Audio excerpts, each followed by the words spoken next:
Hi, Jesse Gordon from OnTheIssues.org. This is my son Kessel. You want to say hello? Hi. There you go. He doesn't like politics so much, but someday he will.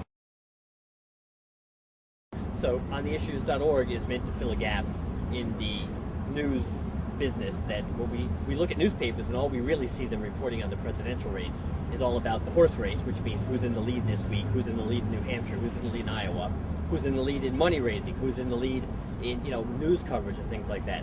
But people don't really vote based on those things. They vote based on where the candidates stand on the issues that are important to the voters.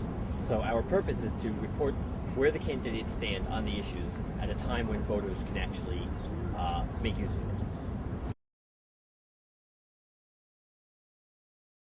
Newspapers do report stuff whenever it's news, because they're newspapers, they only do news. So when Hillary makes a speech about her new healthcare proposal, then they have a big spread in the Boston Globe about Hillary's healthcare proposal. But if you don't happen to catch the Boston Globe that day, you're out of luck. And she'll have her piece on her website, but that's a very biased piece because it's only what she wants you to hear. What you really want to hear instead is what the critics and what the supporters of her particular legislative proposal actually have to say. So what you want to have is her saying it and then her opponents responding to it, and you want to have that in an archive form, which is what we do. I started the organization in '96 with a friend we were trying to start a web business, and we wanted that to be the front page of the web, where it was interesting politics, and then, you could do a website too, which is what we were selling.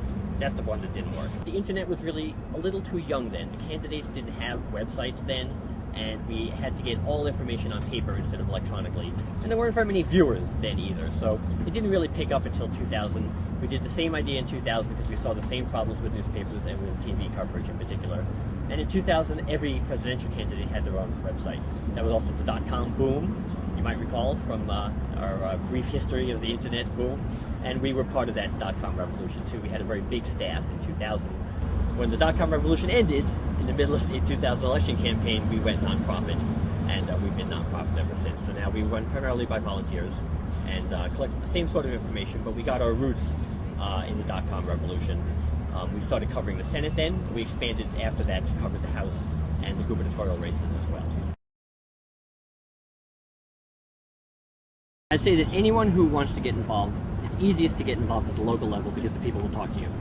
And what you can do at the local level, which I'd love to do in every state and every city and every town in the country, is just outline the people who are running for your town council or your city council, where do they stand on the issues? That's it. It's a very simple question, but it's an incredibly difficult question to answer at almost every level. The thing that gets me intensely interested in politics is a burning desire to change the world. And it's very easy to look around and see things that you don't like. And my son, who's 10 years old, does this all the time. He thinks politics is the most boring thing in the world because I take him out to all my political meetings and he's bored.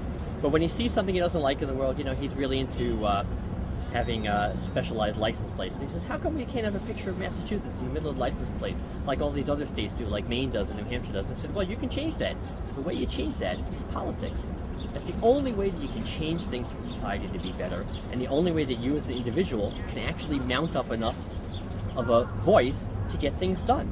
And I think that that's the really exciting part, is that the reason I'm in politics is because I want to change things for the better. I want to make society a better place, and politics is not a way to do it. As far as I can tell, it's the only way to do it.